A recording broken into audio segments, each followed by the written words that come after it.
What up, Justice Warriors? What's going on? It's me. Do you remember me? I'm here. It's been a little while, hasn't it? It's been almost an entire week. No excuses. Let's just get on with it. Please hit that like button if you don't mind. Make sure you're still subscribed if you are subscribed. Share a video of mine if you like. Turn on your notification bell to ring a ding ding. What else? Everything I say is simply my opinion for the sake of hoping to start a conversation, open up a discussion, and learn something. All my videos are made for YouTube. It's an entertainment platform. So it hasn't been a week since I've been on YouTube. It's been, today's Tuesday. So yeah, actually it has been a week. I think it was a week yesterday, since I've done my own channel, but I've been on What's the Obsession at least once, if not twice. I think twice, on her panels. So for anybody who missed that, I'll put links in the descriptions to the What's the Obsession. One of them was just last night.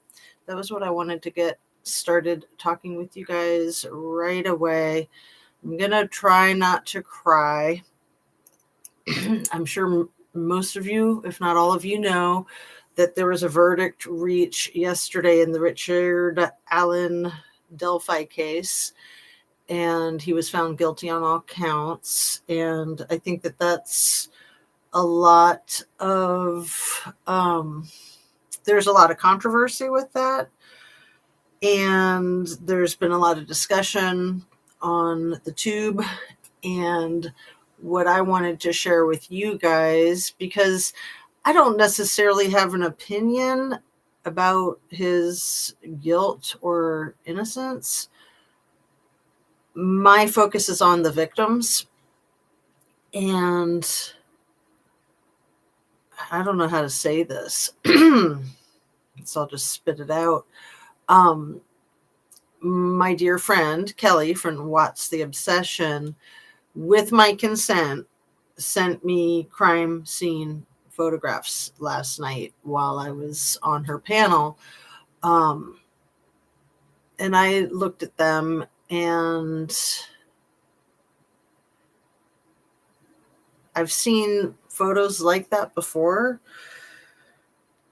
There's something about with those two little girls that just took my breath away. I wanted to vomit. I wanted to cry. It just really makes you wonder, like, WTF? Like, why would anybody do anything like that? So I always like to say, you're never going to make sense of crazy. It's like hitting your head against the brick wall. We want to make sense of things. We want to put things into a context. Crazy is never going to make sense. That's the very definition of crazy. So that was horrifying. And for anybody that's watching my channel that, how do I say this? If you want to see the two crime scene photos that I saw, I am willing to forward them to anybody who sends me an email requesting that, and maybe just putting in there why you want to see it. I know that sounds silly, but I don't want to just send them out willy-nilly. So you guys know my email address. It's justiceatooz@gmail.com. It's usually in the description of my channel, I think right at the end. So it's, I won't spell it out since I can't spell. The whole word justice, ATOOZ@gmail.com. And so yeah, then I'll have your email and I can shoot them to you to share them for the purpose of education and awareness, not to glorify violence, not to exploit this terrible tragedy. But I guess I want to explain myself. I feel sort of compelled in the way that Emmett Till's mother wanted to put the photograph of her son's face on the cover of the newspaper. You want people to see the truth about what's happening, and especially when it's children, and especially in this time of misogyny, and this is more violence against women. I mean, these are girls, these are children, but violence against females. Violence is just intolerable, in my opinion, but especially violence against people that are more vulnerable. It's atrocious. So, yeah, let's move on. Let's talk about the FallCity case, if you don't mind my moving right along. Another hideous case with children. So for anyone who's not familiar with the FallCity case, I'll give a quick rundown description. That is the story from about, I think it was 2 weeks ago yesterday. And it's just outside of Seattle, Washington. FallCity, I think, is about 30 minutes southeast of the city of Seattle. And it's a very small town, about 2,000 people. And there was a family of 7, so 5 children, a mother and a father, that lived in this beautiful house on Lake Alice, I think is the name of the lake. And it was at about 10 minutes to 5 in the morning. So I think that people in the house were waking up. And the 15-year-old son got a hold of his father's Glock and proceeded to annihilate the entire family, and even went so far as to go around and check on all of them to make sure that they didn't have a pulse or that they weren't breathing. But the 11-year-old sister, who was sleeping on the top bunk, I think her 7-year-old sister was sleeping on the bottom bunk, who he had shot in the neck, and she was also wounded, I think, on the hand. So I don't know if that was 2 separate gunshots or the same gunshot. But anyway, she played possum, basically. She held her breath while he was standing next to her, checking on her.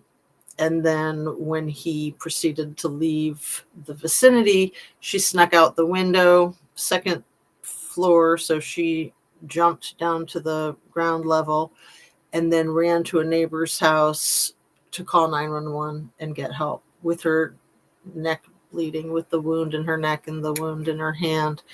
Not to mention all the emotional distress. So once she got there and called 911, the brother was already on the phone with 911. He was telling them that he had barricaded himself into a bathroom and that his 13-year-old brother had done what he did. So he was accusing one of his victims of being the perpetrator. And I think he said that the brother then hung himself or somehow unalived himself, but there was a lot of confusion with first responders thinking that they were going to find somebody who had hung themselves in the home when they got there. So while he was on the phone, then the 11-year-old sister called 911. It was about, I think, 10 shots. It was a lot of shots, maybe a dozen. And being right on the lake, the sound really reverberated. I think everybody was calling 911, but nobody knew what was going on except for the 15-year-old that claimed he knew what was going on, and the 11-year-old who was telling the truth. So she clarified the situation and said, no, my 13-year-old brother is not alive. My 15-year-old brother was the only one that is still alive. And when I left the house. I looked through the window and I saw him on the phone in the entryway. So that's when he called 911, but then he told them that he had barricaded himself into the bathroom. He got that idea because his mother had barricaded herself in the bathroom, but he had kicked down the door and gotten to her. The father and I think the 9-year-old little brother tried to flee down the stairs.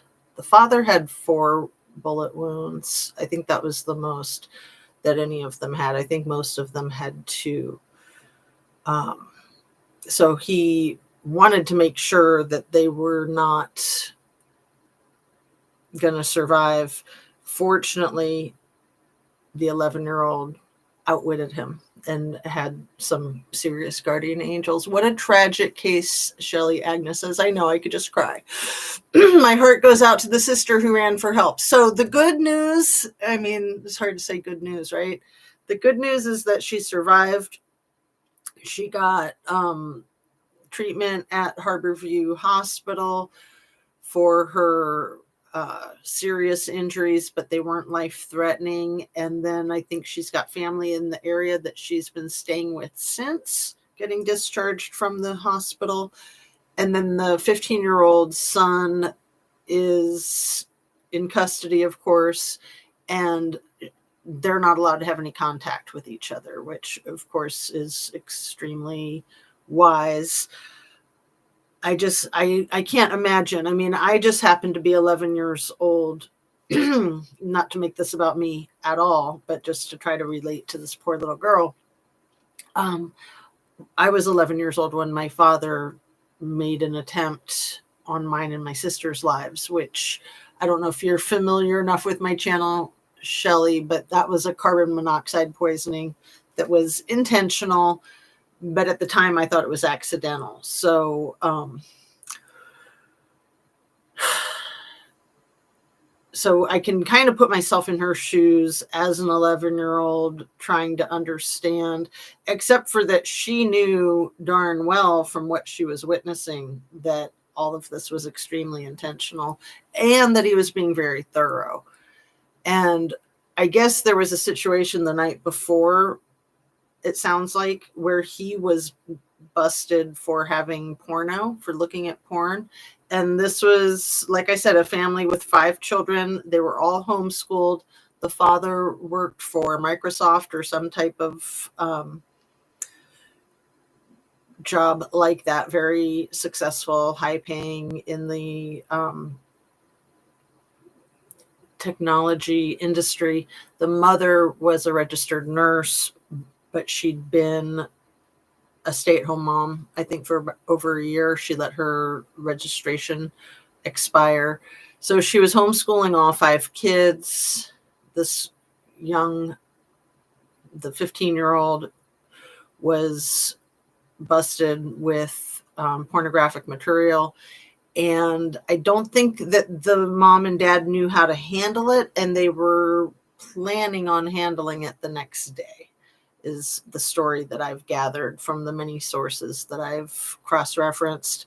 But then this kid, in his 911 call, told the dispatcher that it was his 13-year-old brother who had been busted with pornography the night before, and that's why he did this, and that he was going to be in big trouble, which was why he did this, when he was trying to pin it on that brother.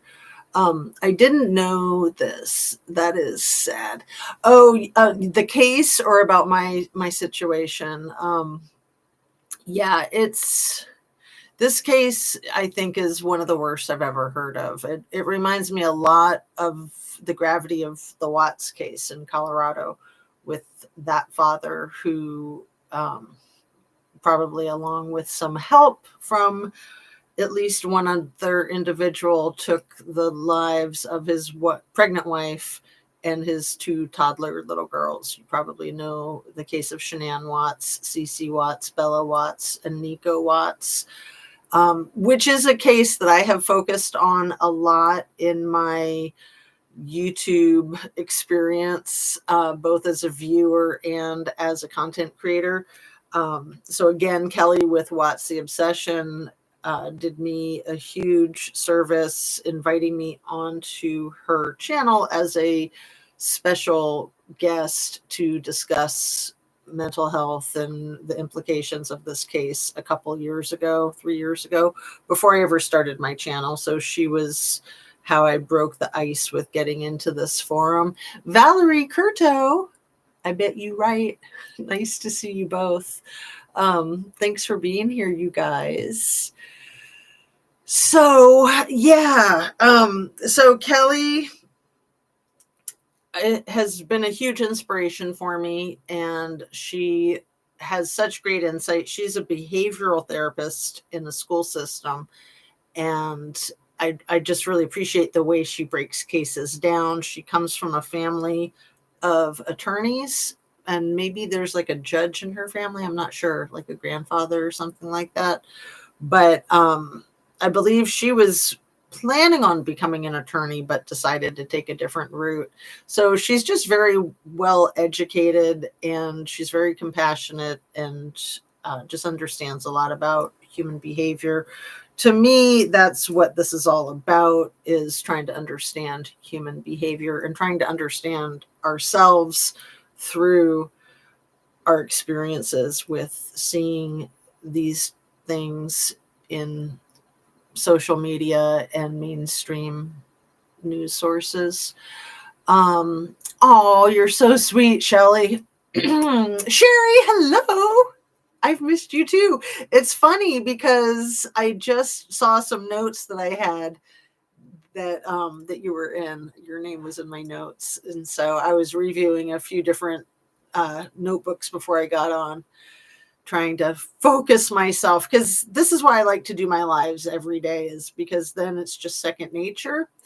And then when I take even like a couple of days off, I feel like I'm a little bit rusty. And then when I take a whole week off, which I almost never do, but I did it 2 weeks in a row, I feel very rusty. And I kind of get into this like fear of like, oh my goodness, what if I never go back to doing videos, which I just really like this forum. I really like this medium. To me, my background is art therapy, and this is my art therapy. So thanks for being here, and thanks for being supportive.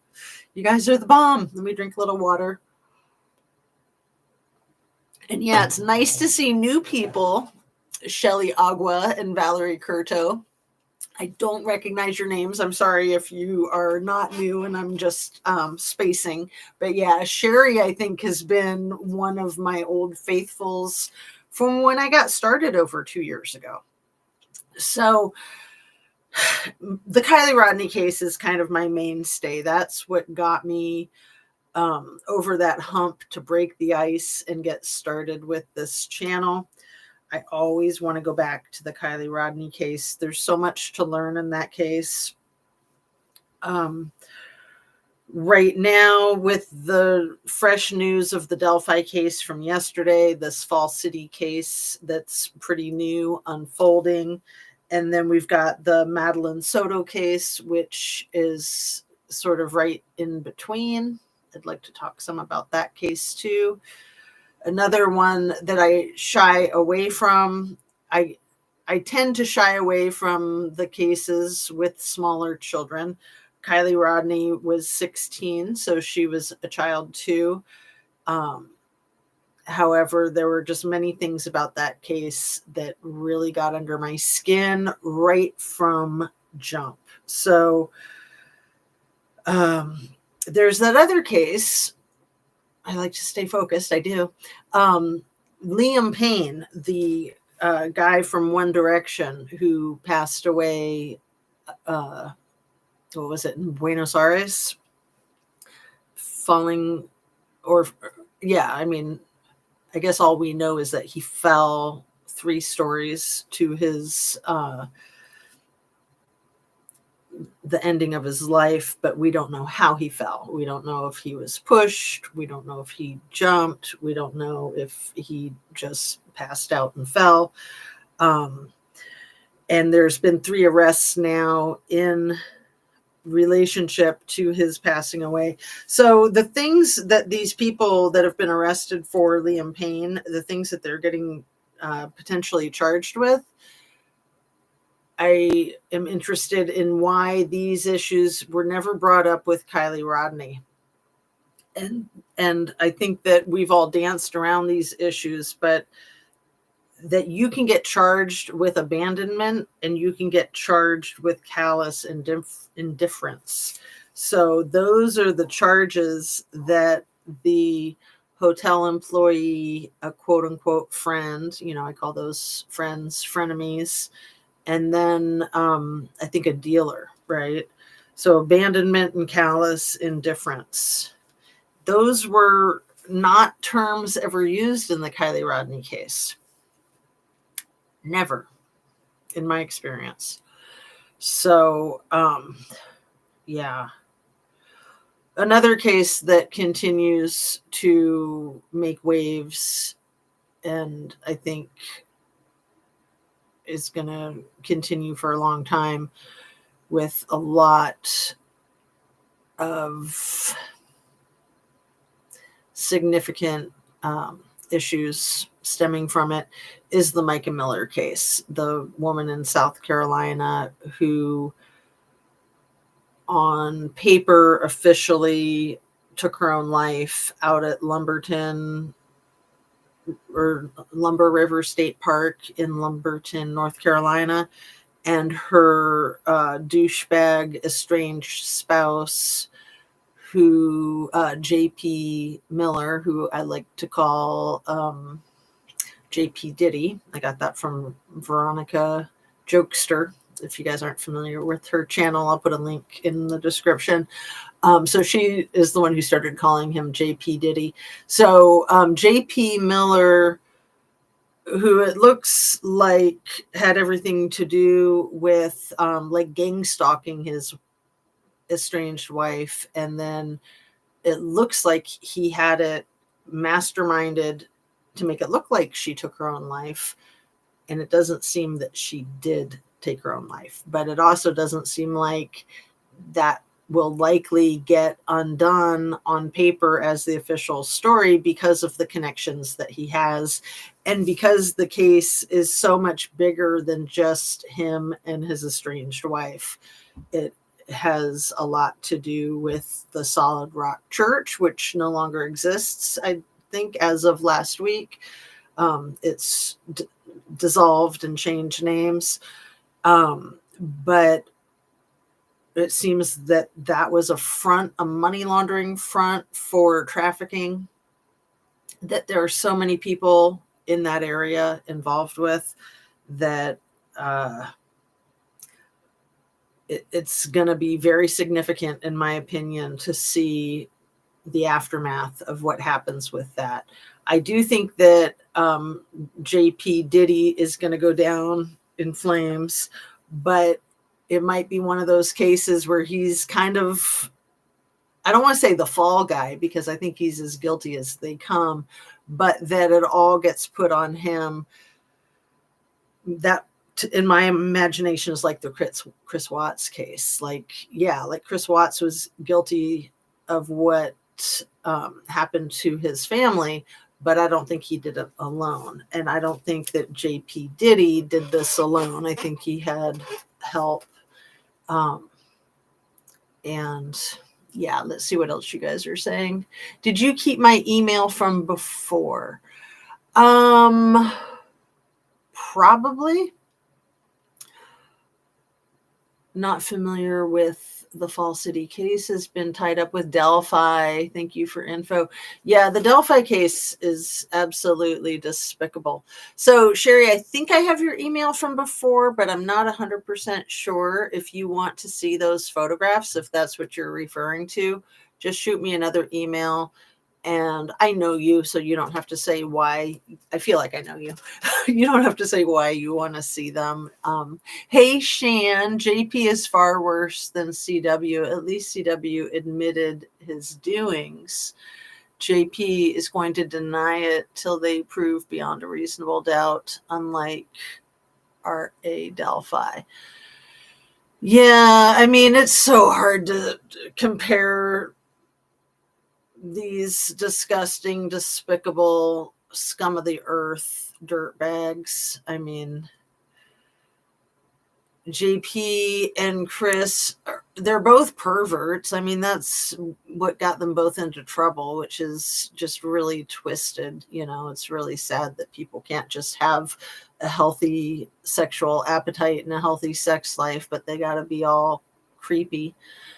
And they want to take advantage of other people and hurt other people, and especially children. I mean, yeah.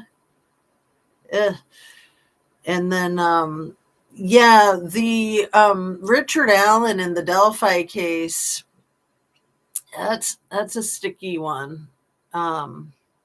I'm not convinced that he's not a patsy. I don't know about you, Shan, if you want to put your 2 cents in there. Nicole was there with Chris. Yeah, Shelley, I 1,000% agree with that. And I don't even think it was Chris's idea. I mean, I don't think Chris ever had an idea of his own. He didn't have a backbone. And yeah, JP, I really think they need to reopen the case of Susie Skinner's husband, Chris Skinner, and his situation with drowning in the swimming pool 2 weeks after JP confronted him and told him to leave his wife and kids alone. Oh, sorry for that loud truck. I don't know if you could hear that. They're doing some work on our street. So there was so much reasonable doubt with Richard Allen. Yeah, Shan. So I was on What's the Obsession's panel briefly last night, and she had been on the Tilted Lawyers channel earlier discussing the case yesterday. And then he came onto her channel when she had her live last night discussing the case further. And there's a lot of information. This isn't a case that I've followed that closely, so let me be clear about that. But in the Delphi case, there's a lot of information that was suppressed in the courts that the judge would not allow in. And it just looks to me like there's so much being hidden. The FBI was denied the authority to get involved with the case by the local officials in Indiana. And I live in Ohio. I live right next door to Indiana. And Ohio has a lot of backward stuff going on, but Indiana kind of takes the cake with corruption in law enforcement, in my opinion. So CW is creepy. Yeah, isn't he? And NK is like far creepier. Let's see, the DNA of her sisters, the phone data. Yeah, I think RA was the patsy. Well, and just the premise of the case that it took them 5 years to arrest anybody when they allegedly had videotape and audio tape of the alleged perpetrator. Why in the world would it take 5 years? That makes no sense. The FBI is a crooked agency. Well, that too, squirrels. So yeah, their excuse with not getting involved with the Delphi case was that they were denied. But it is my understanding that the FBI can only take a case if they're invited by local law enforcement.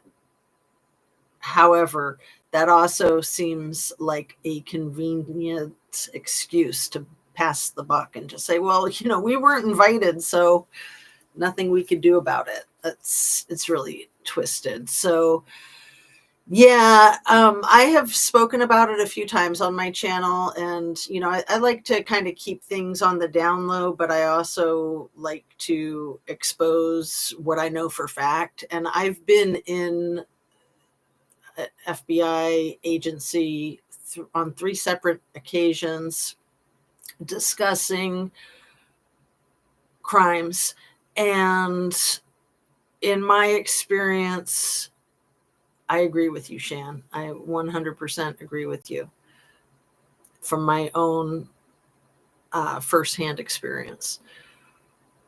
So, yeah, Richard Allen. Well, see, it kind of reminds me of the case with, the making of a murderer, Stephen Avery. It's like that guy is no choir boy. Stephen Avery is a despicable character. Richard Allen has a lot of creepy issues.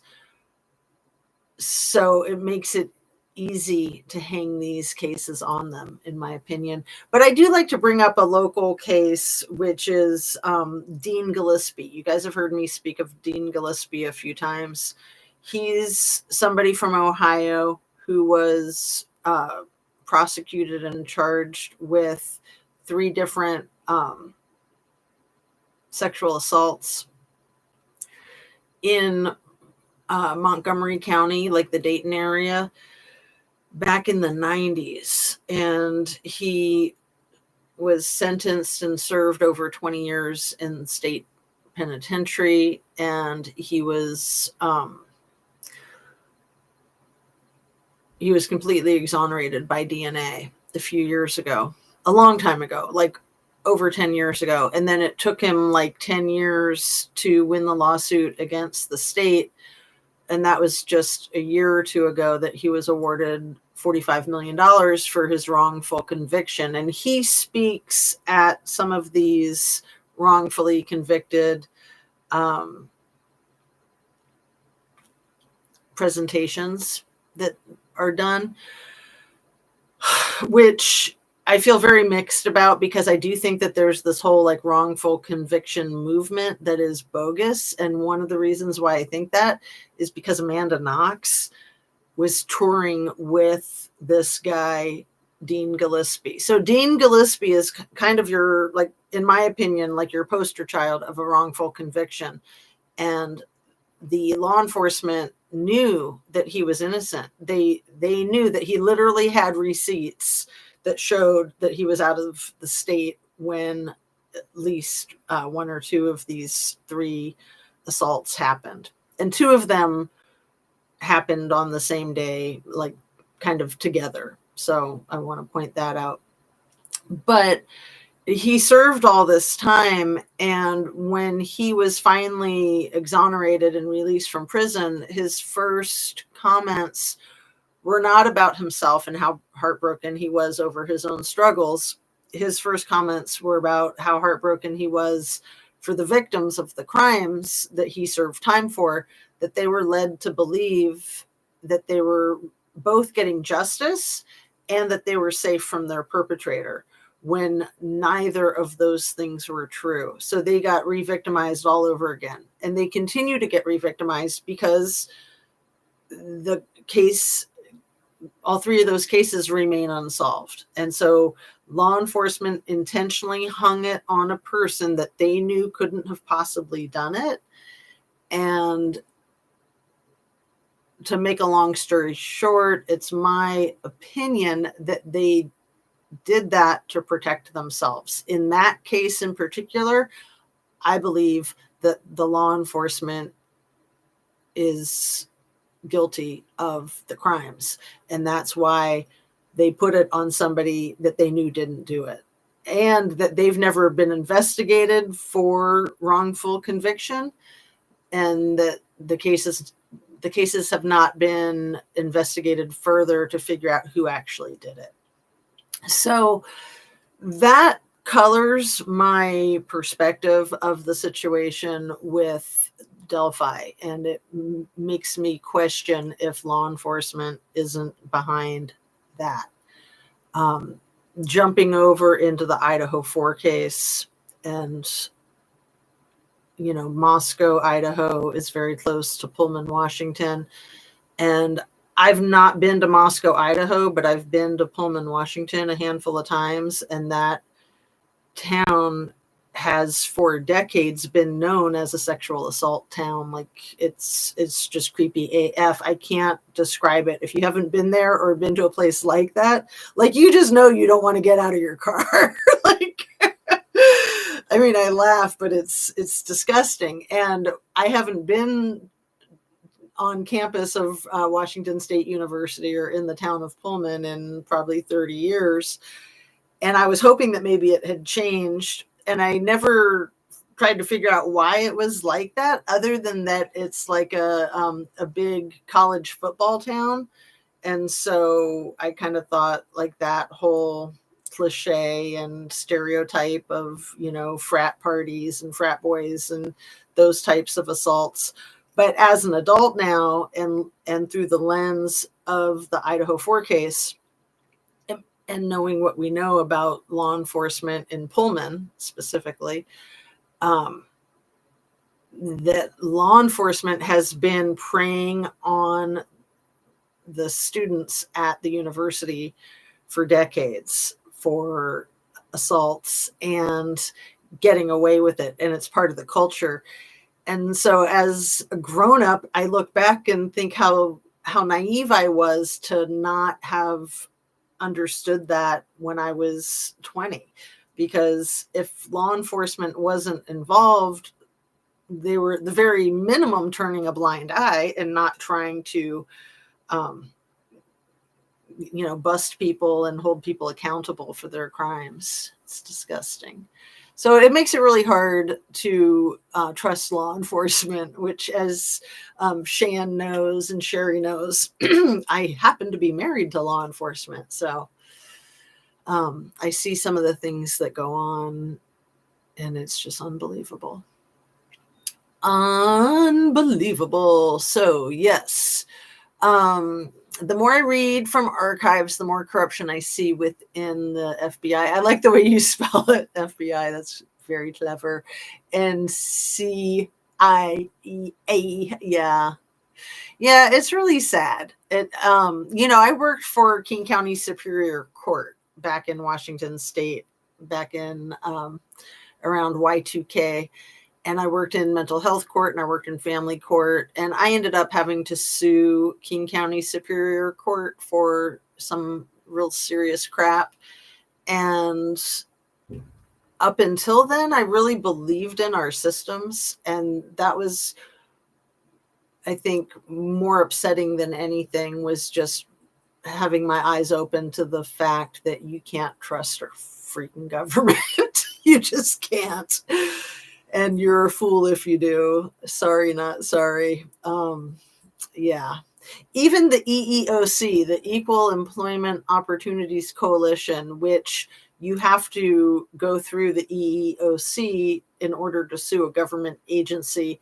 And the Equal Employment Opportunities Coalition sounds like it's there to protect the people, but it's not. It's there to protect the bureaucracy. So it's basically a firewall to prevent access to filing a lawsuit against a government agency, because the EEOC only takes like 10% of the cases presented to them, and you cannot sue them unless they took your case, even if they denied your case in the end, but they have to take it to begin with. And then they do their own investigation to say yay or nay. So even if they say nay, as long as they did an investigation, then you're allowed to sue a government agency if you follow how that works. So 90% of the cases that are presented to them, people that say, this government agency did some illegal stuff and I want to sue them, they just slam the door in your face and say, tell it to somebody who cares, because we don't, essentially. So even something as like soft and fuzzy sounding as the EEOC is none of what they pretend they are, in my experience and in my humble opinion. So Yeah, I never wanted to be one of those people that didn't trust the government, but yeah, I'm one of those people that doesn't trust our government for sure. 45 million won't give him all those years lost. Right, squirrels. You should look this guy up, Dean Gillespie. I actually know somebody who knows him, and I might be able to communicate with him directly.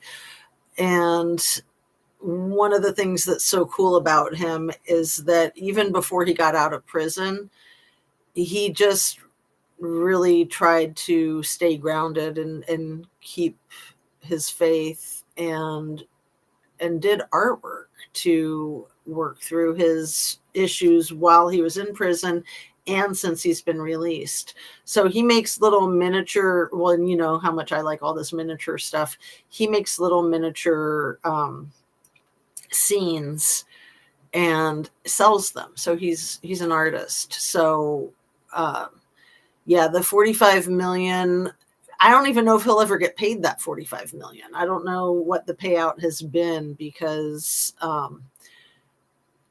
you know, the state will probably appeal that until the cows come home. But I think, you know, he's just a very profound individual, and some of the most profound things that he's spoken of that I know of are how you see the people around you that believe in you, even when you've been convicted of a crime like that. There were still people in his life that knew he didn't do it. So, you know, some people probably surprise you that you think would believe you that just, you know, cut all ties. So, you know, you really see who your friends are, basically. You really see who you can trust. And yeah. So part of his story is that he had gotten a job at the GM factory, the General Motors factory that was in Moraine, Ohio, that is defunct, went defunct for many decades. And then a glass company purchased it a few years ago. And there's been human trafficking stuff with that glass company. I think the name of the company is Fuyo, like Fuyo. And I think they're from China. But anyway, that's kind of a separate issue. Before it got closed, when it was the GM factory, you know, it was some of the best factory jobs in the Dayton area. And Dean Gillespie got a job there as security. And he was young. I think he was like 18 or 19, like fresh out of high school when he got the job. And it's the type of job that somebody would keep until they retire. And I think he got the job because his father worked there, so he had connections. But the law enforcement that pinned it on him, knowing that he didn't do it because he was in Kentucky during at least one of the crimes, and they knew that. But they say that the reason that they pinned it on him was because they had a friend that wanted the job. And I'm just like, I don't even buy that. Like, I do not buy that. Like, it sounds like a lame ass excuse to begin with, but I think that, again, they're covering for why they really pinned it on him. It's my opinion that they pinned it on him because law enforcement is who did it. So, again, just my opinion. But just really sad. And even when you look at the Stephen Avery case, and I know that one has gotten a lot more, it's a lot higher profile and a lot more controversial. I have my suspicions about that sheriff's department there too in Wisconsin and all the crazy. And meanwhile, that perp was still out there the whole time and likely reoffended and didn't get caught, or did, but didn't fess up to other offenses. Exactly, Shan. Sherry says, did you see the CNY had talked to an FBI guy? No. I haven't seen anything about that. If you want to share, please do. Yeah.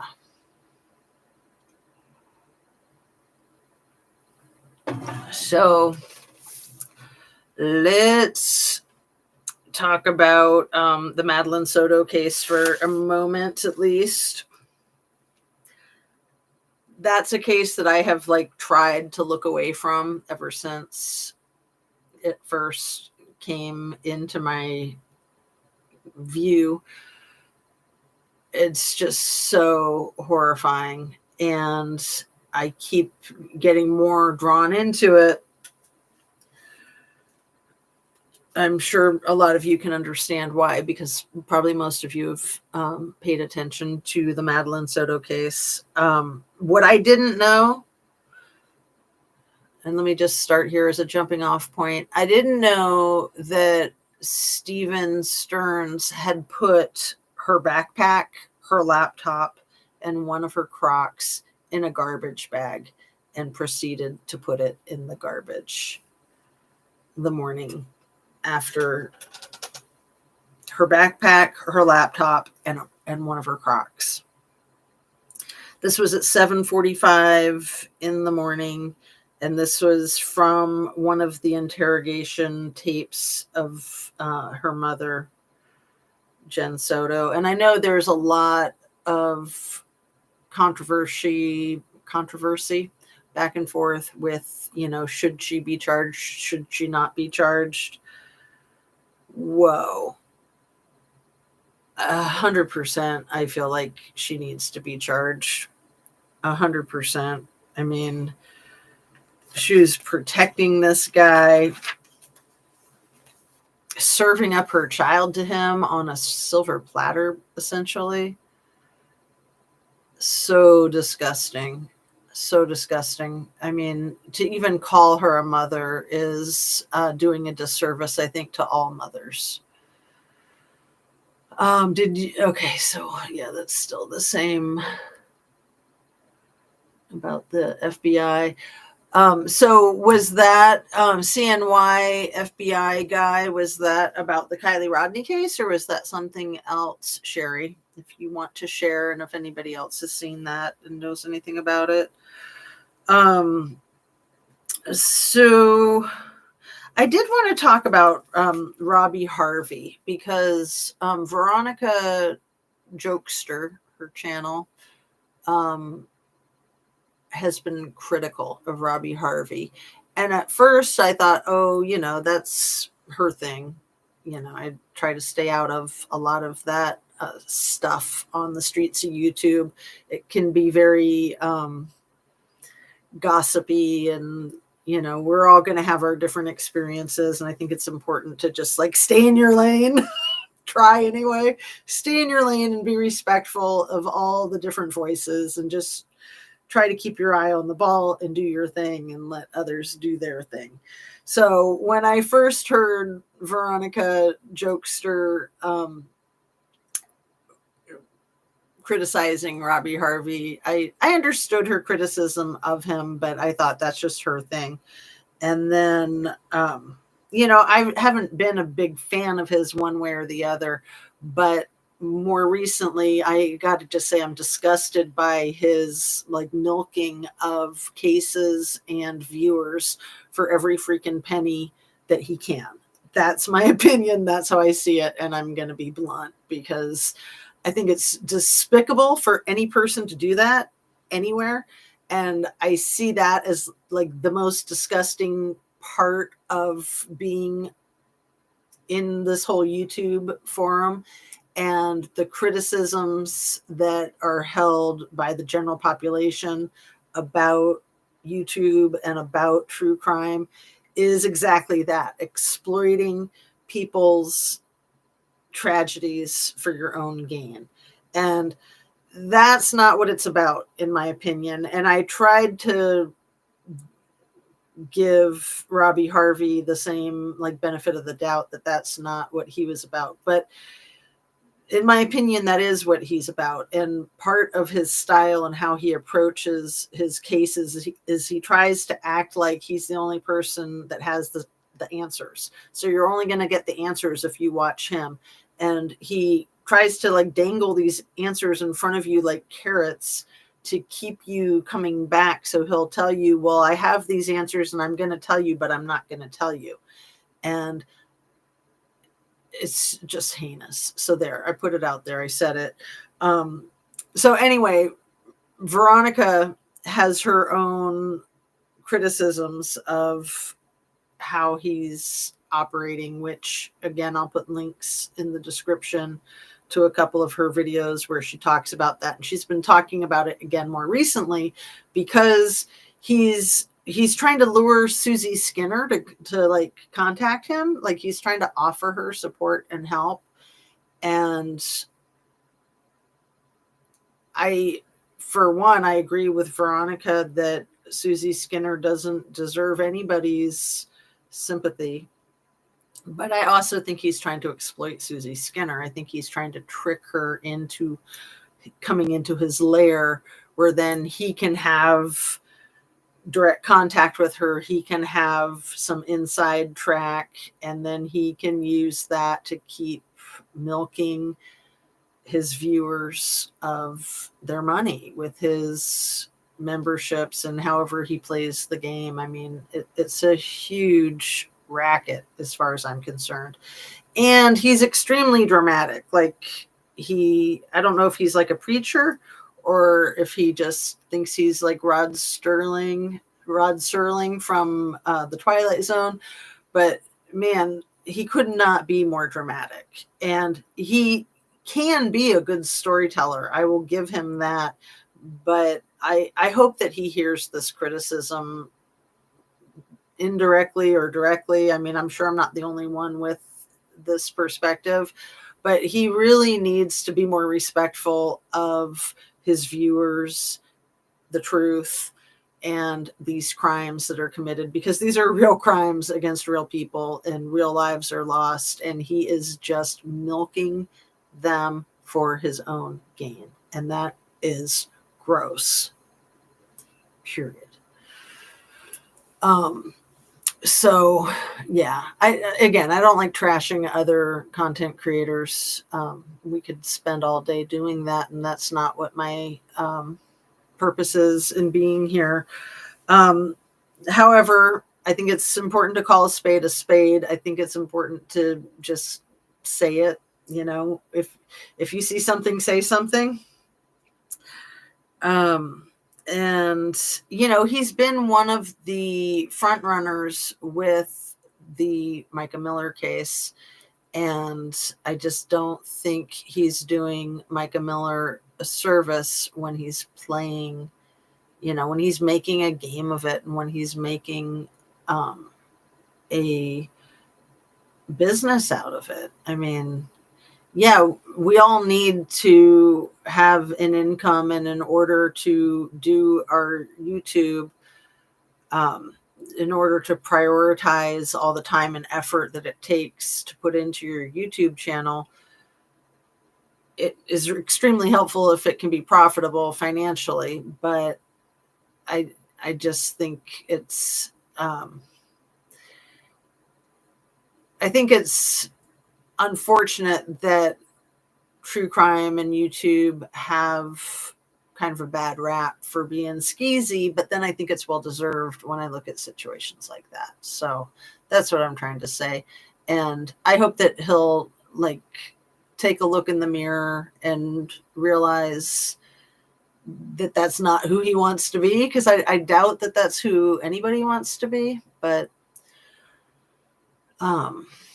yeah, let's move on.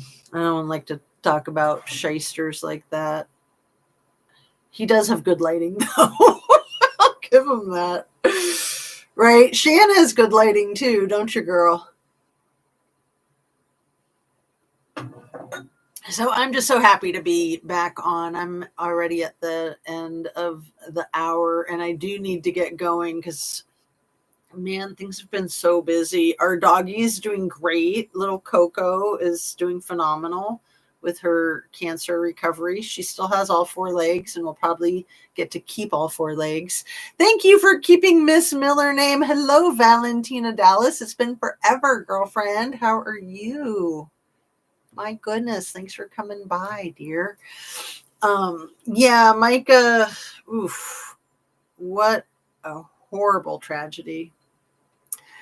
You helped her name not go silent. Yeah, her name will not go silent, but yeah, there was so much hype around it for a while, and then it definitely took a sharp turn. And yeah, I'm gonna stay focused on Micah. I think a lot of people are gonna stay focused on Micah because whew, can you imagine being in her shoes with the guy like that? What a despicable piece of crap he is. And it took her a long time to realize it. Being how old was she when she met him? There's um, some people say as young as 10. I think the oldest she might have been when she started getting groomed by him was 14, maybe 15 at the very, very oldest. But she might have first met him when she was 10. And that's a number, an age that has been tossed out there more than once. And I think a lot of us thought that that was like a typo or a mistake, but it keeps coming back. But whichever, let's just say she was 15. Okay, let's just say she was 15. Um, he was a youth pastor, and he hired her as the babysitter for his 4 kids. And then by the time she was 18, she married his best friend. He performed the services. And then he was not only having an affair with her, but I believe that his wife walked in on them having an affair, physically entwined in their own house. And much to her credit, I think her name is Alice, his ex-wife. Alice and Micah were dear friends at the end of Micah's life. Alice and Micah were dear friends. She had been like a mother figure to Micah before that happened, before her marriage was destroyed. And then by the time Micah was married to her ex-husband, and Alice was really trying to do everything she could to help Micah, and Micah was doing everything she could to try to get help from Alice because she knew that that was somebody who survived his wrath. Let's see. Valentina says, I thought of you instantly when I saw him get arrested. God bless. So yeah, he only got arrested for tapping a protester on the hat, like a baseball hat, with his cell phone. And, he literally like tapped her, but that was what he got arrested for, assault. And it was a couple of days after the FBI had raided his home. And so I think a lot of people were hopeful that he was getting arrested for a lot more. But it's always good when a criminal gets arrested, no matter what they get arrested for, because a lot of times by having them under arrest, it gives the law enforcement a leg up with building their case, and they can get more information, and it just gets the ball rolling. I mean, it's very common for criminals to get arrested for other crimes that aren't related to the crimes that they're under investigation for. He is pathetic. She was a baby. His darkness will be seen by the world, especially that he is a pastor. The Bible says the wrath of God on false prophets and pastors living opposite to word of God is bad. Yeah, and his father also a pastor, and yeah, he's just bad blood. His son, what's his son's name? Logan Hardy. I think that JP was 16 when his 16-year-old girlfriend gave birth to Logan. I'm pretty sure that that's about how old they were. And then when he was 19 was when he tried to run over the woman that he hit with his car, and then proceeded to drive with her on the hood of the car, which was 100% intentional. He'd been harassing her. He was told to leave. He left, and he came back in a different car with tape over the license plate and then assaulted her with the car. And he obviously is connected, and, him and his father have money, and there's a lot of law enforcement in their community that has been part of their church. Like that one, Brian Wilson is the wife's name, like Leslie Wilson, the one that was like a sergeant for the sheriff. I'm not sure if that's her name. I know the husband's name was Brian Wilson, and that he was like on the payroll for the church as security, like a full-time job as security for a church of 700 congregants. Like, I've never heard of such a thing. So bizarre. But Brian Wilson had law enforcement in his professional experience. And I mean, it just sounds so bizarre. And then they both left the church more recently.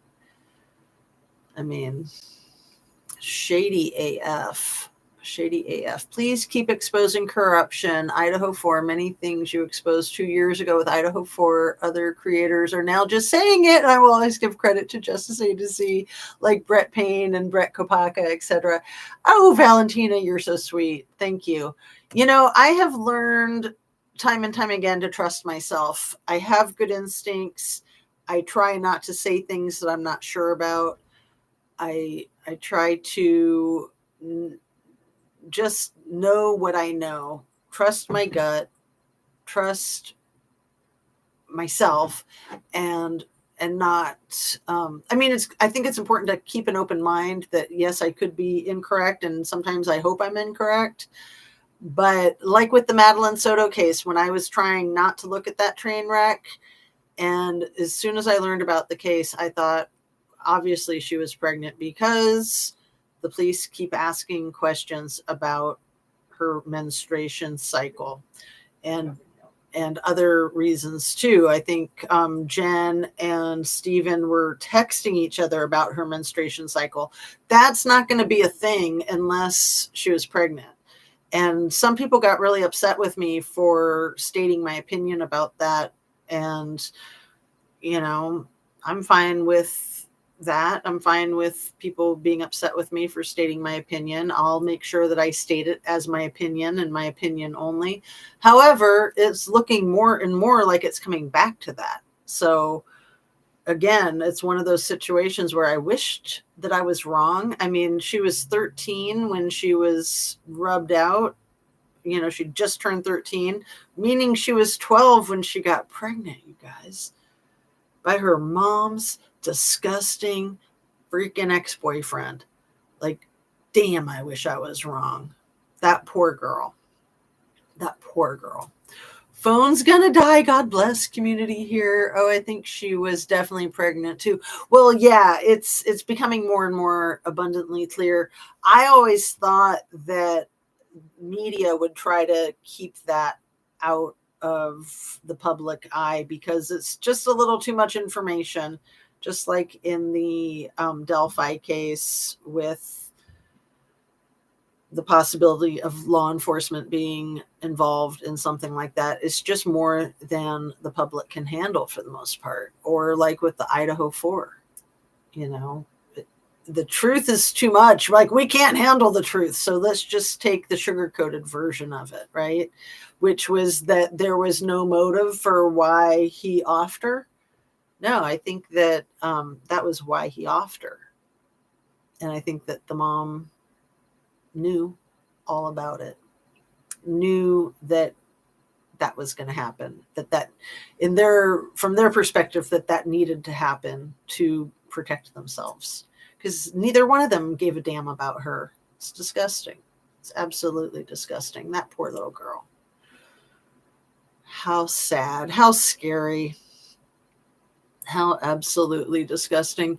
But I do need to go, you guys. I appreciate you all. And I hope to get back into my routine of doing this every day. That's always my goal.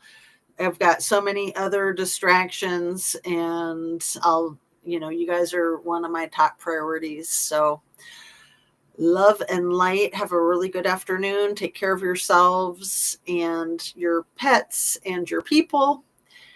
And I have been doing my yoga every single day, and I have been doing my yoga videos too. So check those out in the event that you're interested. I am loving my yoga. It is my mainstay. It's keeping me alive. It's keeping me healthy.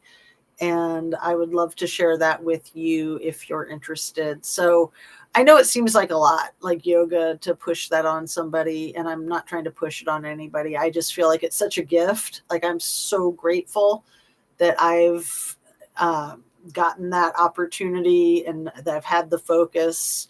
And, I had my certification training to be a yoga instructor, and I've also been continuing with the mastery program.